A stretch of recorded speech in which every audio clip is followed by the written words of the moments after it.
Hey folks, welcome back. Today we're diving into the Lizzie McGuire movie by popular demand from this one very persistent viewer. Okay, fine, it's my sister. Yes, I did watch the show back when it was airing, and I am not ashamed to admit that.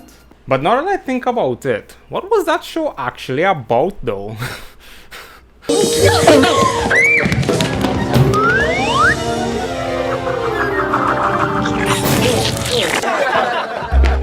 So as always, I'll be sharing my thoughts as the movie progresses. So kick back, relax, grab some spaghetti, subscribe, and let's do this. It's graduation day for Lizzie and Gordo, and for some reason Miranda wasn't in this movie. I wonder why though. What inspired you to build a second Krusty Krab right next door to the original? Money! Lizzie McGuire, you are an outfit repeater. I really don't see the problem here, to be honest. Oh my goodness, I have clothes I like that I can wear more than once? What? Uh-oh, Lizzie has to give the class president speech. For some reason. Sometimes just downright humiliating moments, right?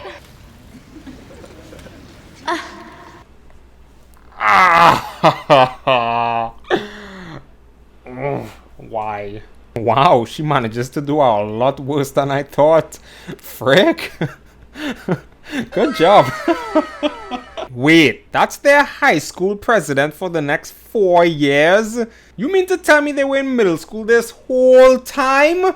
Oh, and they're heading to Rome for 2 weeks by themselves, without any parents, at 14.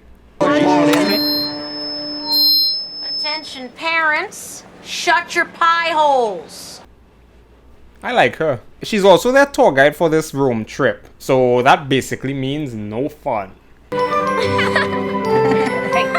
zip it. See?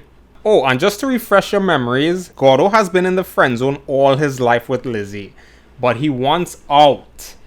No! McGuire, you will be rooming with... I'll be taking the bed by the window. You don't mind, do you? It's almost poetic. The first stop on their tour is the Trevi Fountain, a very popular attraction where people come to toss a coin and make a wish. And I mean, come on. Of course she's gonna make a wish. Only an idiot wouldn't.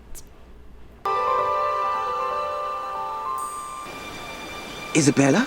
What the F did she wish for?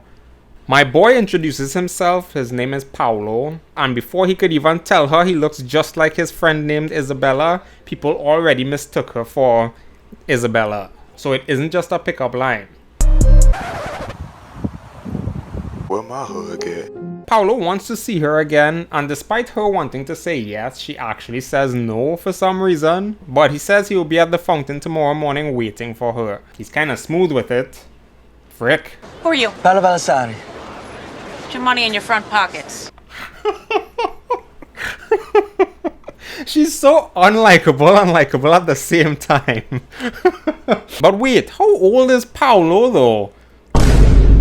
Huh? What the frick? That's like 20 years difference in teenage logic. You know, for a guy who's supposed to be in love with Lizzie, he's doing a lot of encouraging of her hanging out with another guy. Even though she said she's perfectly content with it just being the two of them hanging out in Rome. My guy is setting himself up terribly. But in order to go hang out with Paolo, she first has to get past the beast herself, Miss Ungermeyer. She pretends to be sick. Bene. Okay, so I think it's safe to say we all know how this goes. But damn, he's making it way too obvious. Actually, maybe not for a teenager, so it makes sense. Do you know how to drive this thing? This is Rome. Nobody knows how to drive. Did she just hear what he said?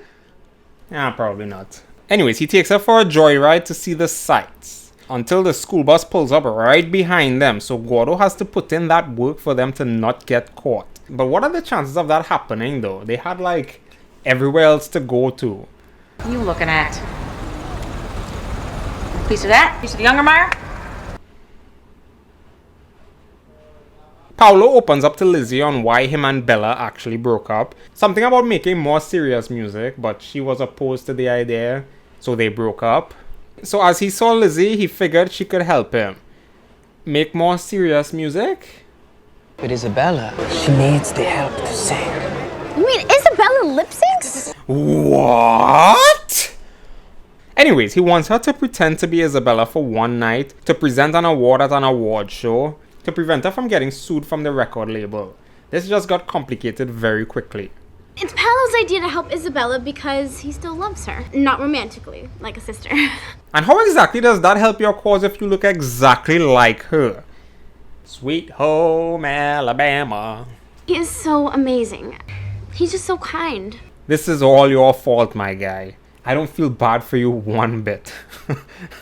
The next day, Paolo carries Lizzie shopping for a dress for the awards. At the most expensive shopping area in Rome. Yeah, Gordo can't compete with that.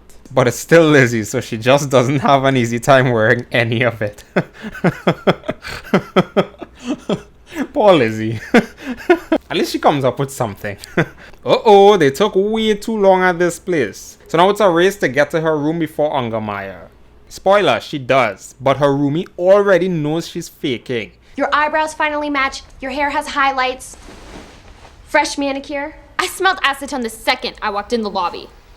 In a very impressive way, I might add. But somehow she decided to be nice about it and not sell her out. I didn't know Kate was chill like that, actually. Do you know what that says? It says that Paolo and Isabella are supposed to be singing at the music awards. Uh-oh, there's leaks in the facade. Gordo gets sussy about it, but Lizzie just brushes it off. I'm not surprised, so... If you want to believe some Italian kid that you think you know after 2 days because he's an international superstar... Did he actually listen to what he just said?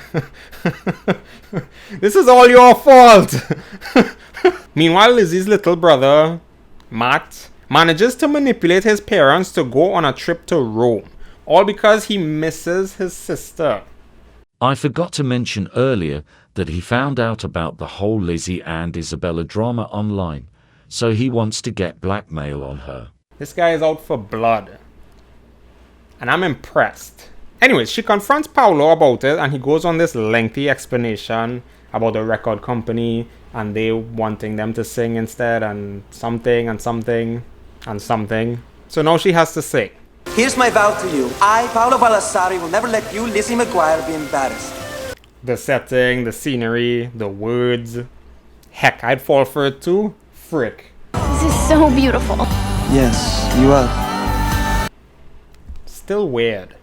Lizzie enjoys cutting things a bit too close for comfort, and it's getting out of hand now. Gordo can only do so much to save her, but now she's suspicious of Lizzie. Lizzie's upstairs. It's me. I'm the one who's been sneaking out. Oh no!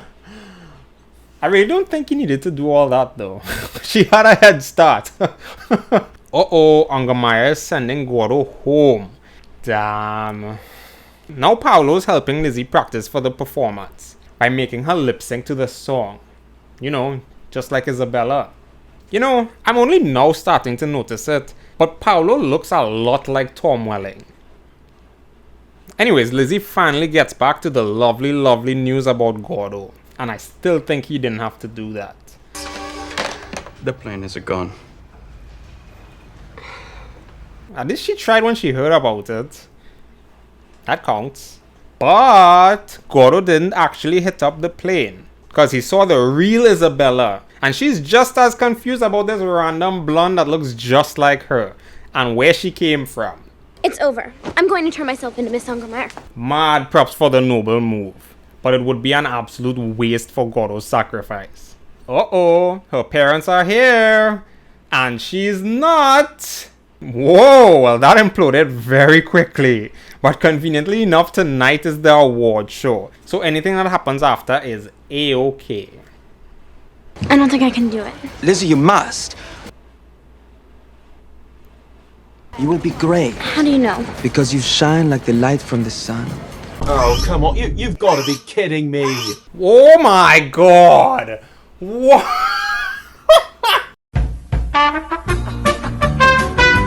Because you shine like the light in the sun. What the frick? No. Oh my god. And now back to your regularly scheduled programming. Lizzie, listen to me. Paolo is setting you up. What? Turns out all the negative stories Paolo been feeding her about Isabella is actually Paolo doing those things. He's trying to ruin Isabella's career by making her look like she can't sing. Frick! Paolo would never do that to me. I don't believe you. Come on. Oh my god, dog. She had me until this very moment.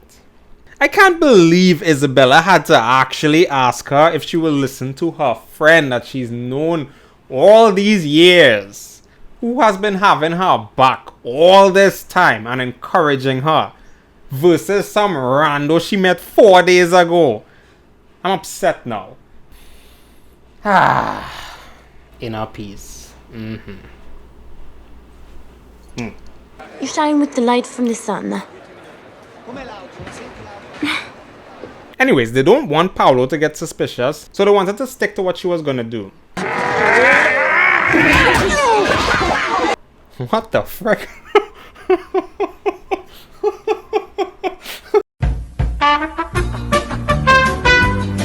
Ungermeyer is the best character in this movie.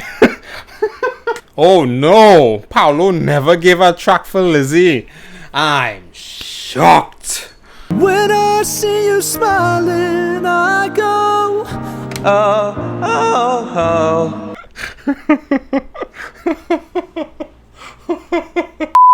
Wow, even I can sing better than that. Frick. Well, my boy gets embarrassed and runs off stage. This kind of reminds me of Honor Society with the damn betrayals. Hey now, this is what dreams are made of. Wow, she just leaves Lizzie to sing by herself. Frick. Well, she got over that stage fright pretty easily. At least she can sing. So now she's famous in Italy, I guess? To be fair, there are lookalikes who make a career out of looking exactly like a celebrity. So... Pretty loyal friend, Gordon. Loyalty goes a long way with the Ungermeyer. Ah, he's in her good books now. Nice. Gordo? What?